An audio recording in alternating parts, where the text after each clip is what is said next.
battle royale. Gas is approaching your position. Move to the safe zone.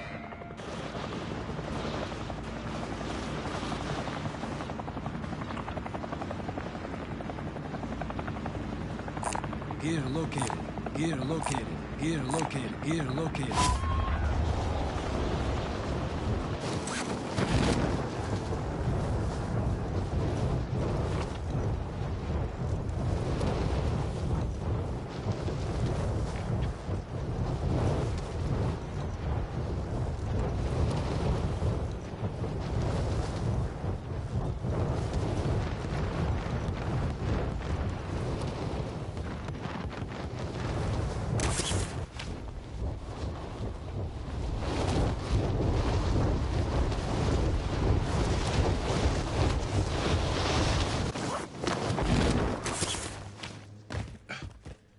Eliminate all targets in the AO.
Gas is moving. COVID vaccines. There are lots of other drugs. They're trying to legalize a lot of drugs throughout the country. A lot of conservative, at least libertarian, legalize pot, legalize even harder drugs than that. Well, we got a real blast from the past this week, where Bounty target is up. Let's get it done. Jabari Richardson will not be permitted to run in the Olympic 100-meter race because she has a 1-month ban for testing positive for smoking the old sin spinners, you know, those jazz cigarettes, that Peruvian parsley. You catch what I'm putting out there? I'm talking about the Haitian oregano, you know what I mean? Marijuana. Enemy UAV overhead. Came out. A lot of people are saying this is outrageous. Some people are saying it's racist or whatever, you know, because everything bad is racist these days. Some people are saying it's unfair. It's very friendly loadout drop on the way. She will not get to run in this cool race that she's been training her whole life for because she's smoking doobie. And that's unfortunate. She knew the risk. That when she decided to spark up the gun, she knew the risk. I guess she thought it wouldn't be forced because a lot of our rules are not forced. The flip side of this. finger in the morning, figures out which way the winds are blowing. He's been growing. Vendor located.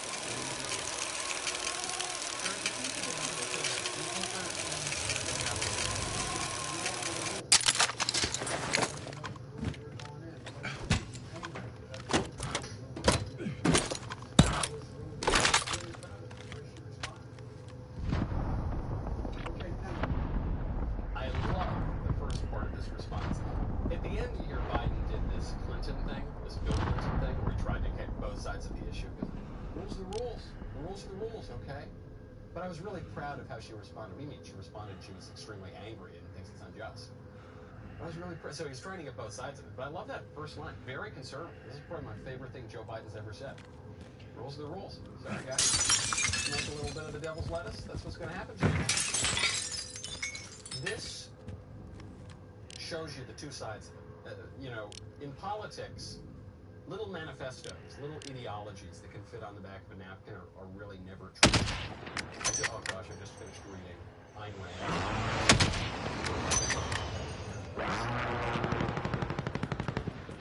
10, 15 years at this point.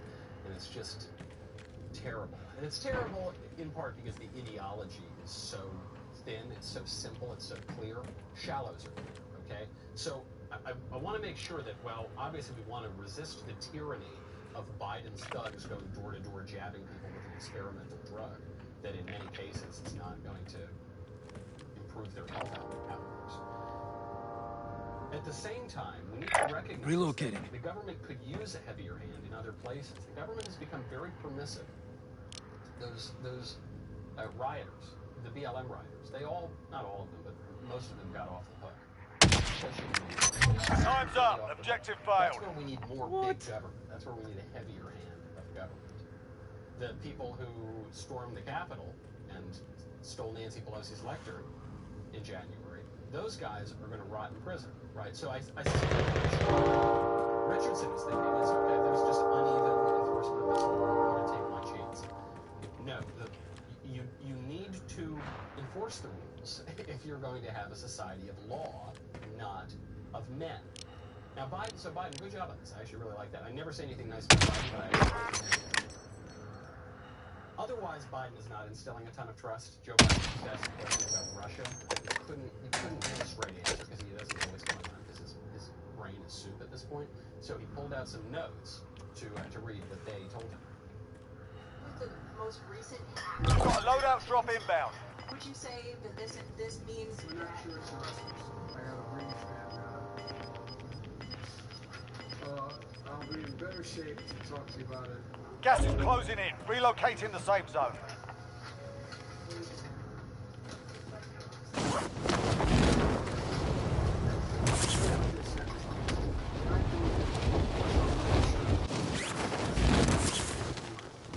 And what I did, I directed the resources of the to assist in a response. One question. Who is they? You're the President of the United States. Oh, you're asking me about Russia. Hold on, let me find out. That's my shopping list. Okay, here's what they said. Who is they? The conspiracy theorists are probably going pretty wild right now because Joe Biden is admitting that he's not running the country himself. That he's taking orders from some mysterious them. Obviously, he can't keep up with this. This reminds me of those sort of late dictators, the ones at the end where they would live for like 5 minutes and they were just so out of it. It was just so broke until you got to Gorbachev, and it was so sad and they were just completely collapsing. That's what Biden is doing. He's allowing them to run Gear located. the country, and especially to run foreign policy. And I suspect by them he means the establishment. He means the State Department. He means the people who have been running foreign policy for many decades now. And whenever a president goes in and tries to shake things up, Losing ground. Gear located. The permanent government just kind of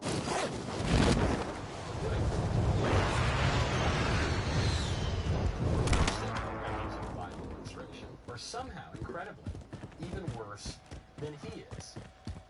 I'm thinking of Attorney General Merrick Garland, who just last week wrote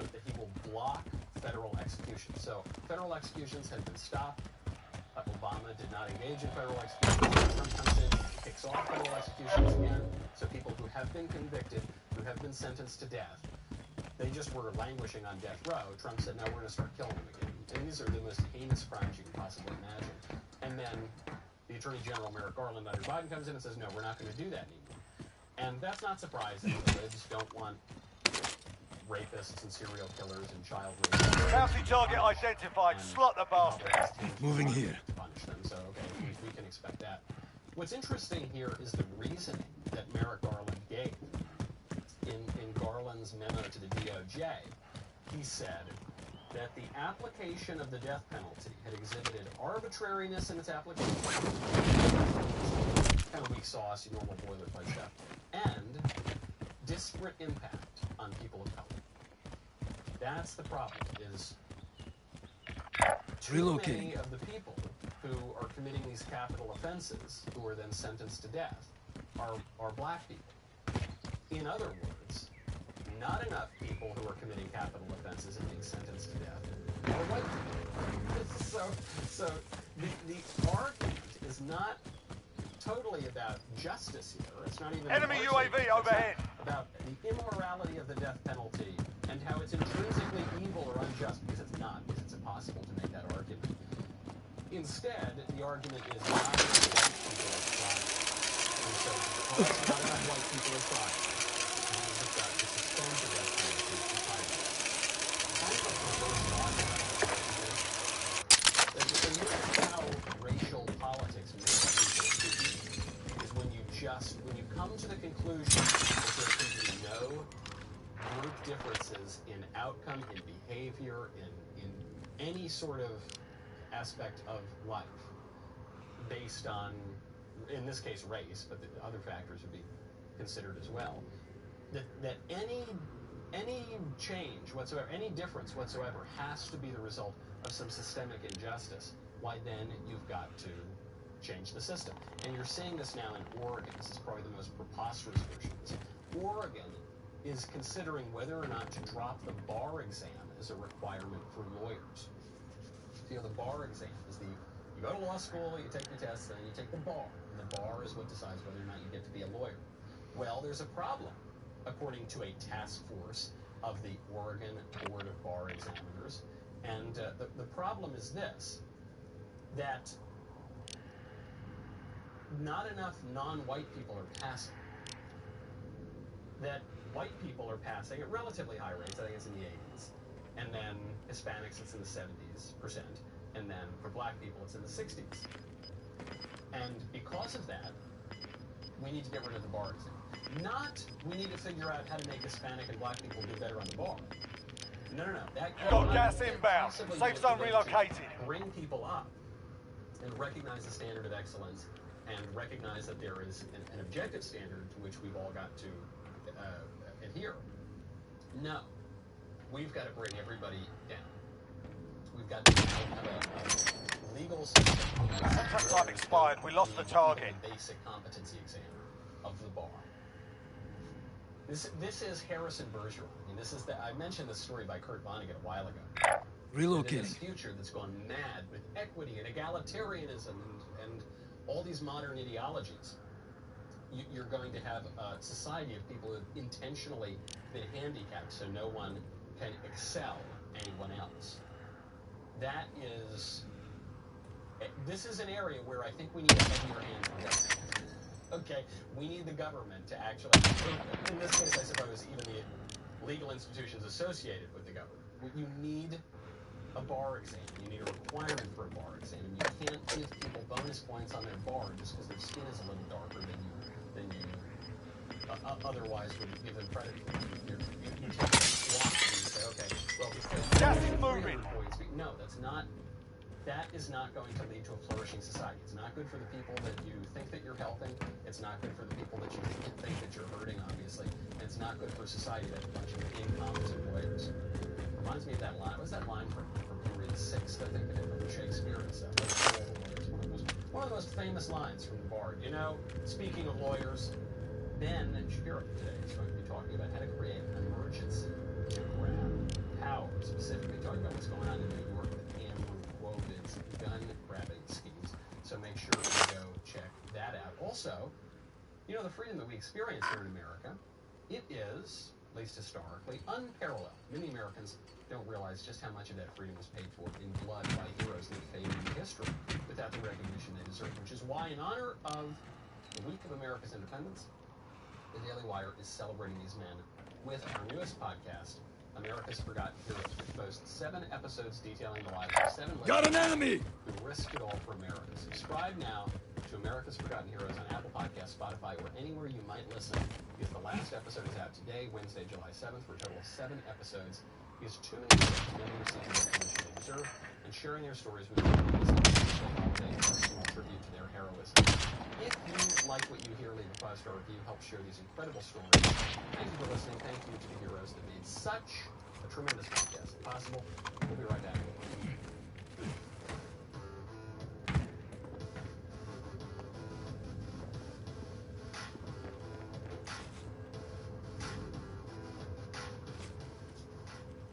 Welcome back to the show. Everyone talking about critical race theory recently. The left defending critical race theory, then denying that critical race theory exists, now back to defending critical race theory.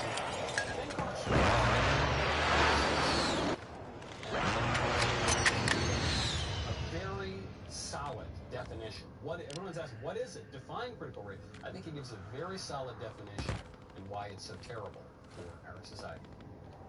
It's an attempt to use race as a mechanism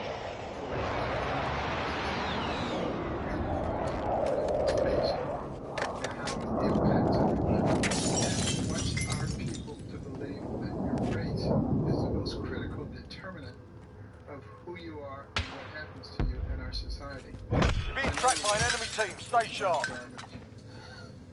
I love that last part. In other words, this is true. What he's describing is true. Very often in the debate over CRT, especially these parents, Gas is moving in. New safe zone located. Boast and say, "Oh, these unwashed idiots! They don't know what they're talking about. They can't even define critical race theory." Ben Carson is more intelligent and better educated than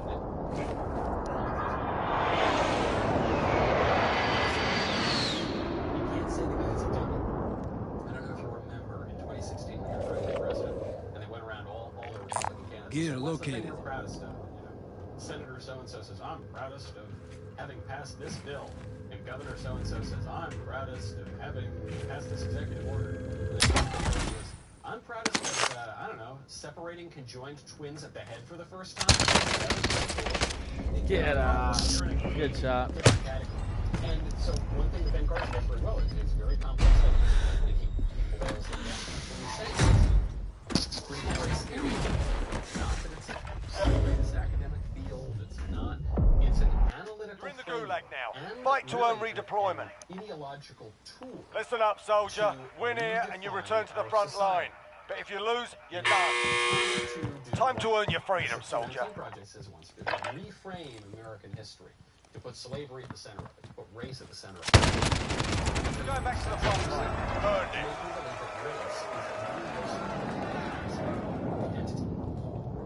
Nobody denies that race has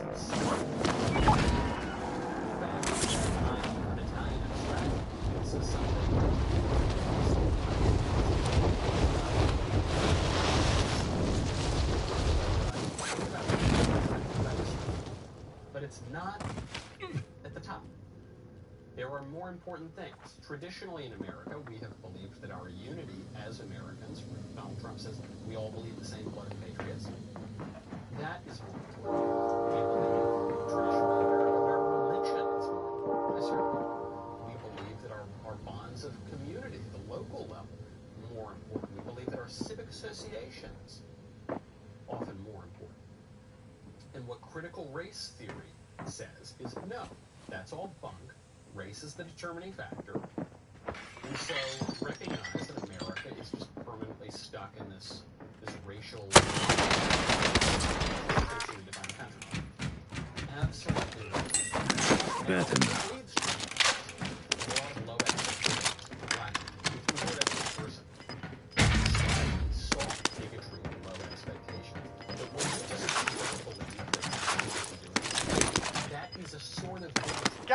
closing in. Relocating the safe zone. Though very often it's white liberals who have this view,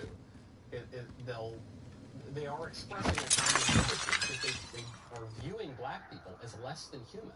But the whole idea of intersectionality, Got a loadout drop inbound. radical racial ideologies on the internet are bigoted because the only people that they view as fully are white men. The left's radicals. You are one of 25 remaining. Intellect and will were the only people that have any moral agency, and every other person on planet Earth is merely a victim of our intellect and our will. They're passive characters in a game that is only defined by white men, right? According to this view. So that is a kind of bigotry, and we are seeing this playing out right now in the streets of San Francisco. There's a video that went viral after many, many reports of Walgreens, for instance, closing their doors because people disproportionately black are going in and stealing stuff. So they closed a bunch of Walgreens. Now, at a Neiman Marcus in San Francisco, there's a video that's gone viral of people, again, I think exclusively black, but maybe mixed, but I think black, just running, and most have hoodies on or covering their faces with the masks that Fauci said. I'm not sure. Going out and stealing a bunch of stuff. Now, the reason I focus on the race here is, if that had been a group of white people, of course, this would be the crime of the century, and they'd all be rotting in federal prison, and somehow it'd be a hate crime or something. But because they're black, the liberal establishment says, well, they can't help it. They just can't help themselves. What? You're telling me you're supposed to have a department store in a place with black people, and they're not going to steal all the stuff? Come on, that's crazy. This is the kind of low expectation that the liberal establishment has of black people. It's why they want to get rid of the bar exam. It's why they want to lower standards. It's why they want to reduce criminal penalties for people on the basis of their race in various areas. This is bad stuff. No one will benefit. The Neiman Marcus might have to close. The Walgreens already have closed. The property values in the neighborhood are going to go to nothing. The crime is going to surge. That is a crime in and of itself, and then